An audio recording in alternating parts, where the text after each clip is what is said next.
Isang regalo sa anyo ng isang tagumpay. Sa FIBA Basketball World Cup ang natanggap ng Gilas Pilipinas fans noong Sabado. Nilampaso ng mga Pinoy ang koponan ng China upang masungkit ang kanilang kauna-unahang tagumpay sa World Cup stage sa loob ng 9 na taon. Balikan natin ang aksyon sa ulat ni Rafael Banderel. Isang positibong pangwakas ang handog ng Gilas Pilipinas sa kanilang mga tagahanga matapos nilang talunin ang China 96-75 sa kanilang huling laro sa FIBA Basketball World Cup. Pero meron pa silang isang sorpresang natanggap dahil pagkatapos ng laro ay nagbitiw na rin sa pwesto si head coach Chot Reyes. Sa pangunguna ni NBA star Jordan Clarkson, lampaso ang inabot ng kanilang karibal na China. Dikitan man ang laban pagsapit ng halftime, unti-unting nagbago ang ihip ng hangin para sa Gilas.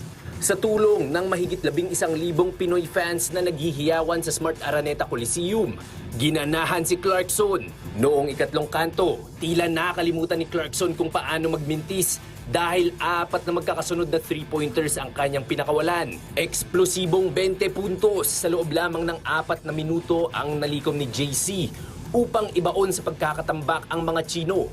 I mean, the basket, just felt, big at that point. You got a good flow. I think all cup, guys been hounding him, been aggressive and, not able to get free and get the shots and rhythm that, I'm used to taking.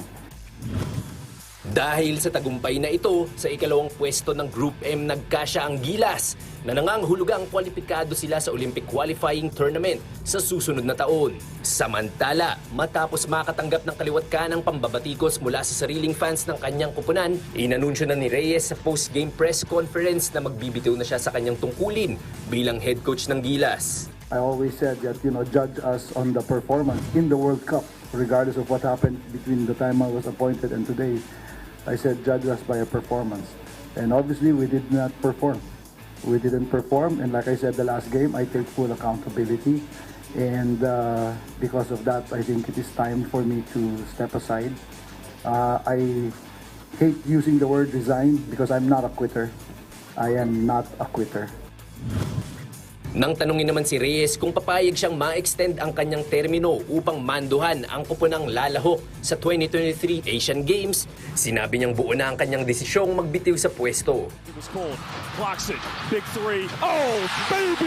Rafael Banderel, PTV Sports.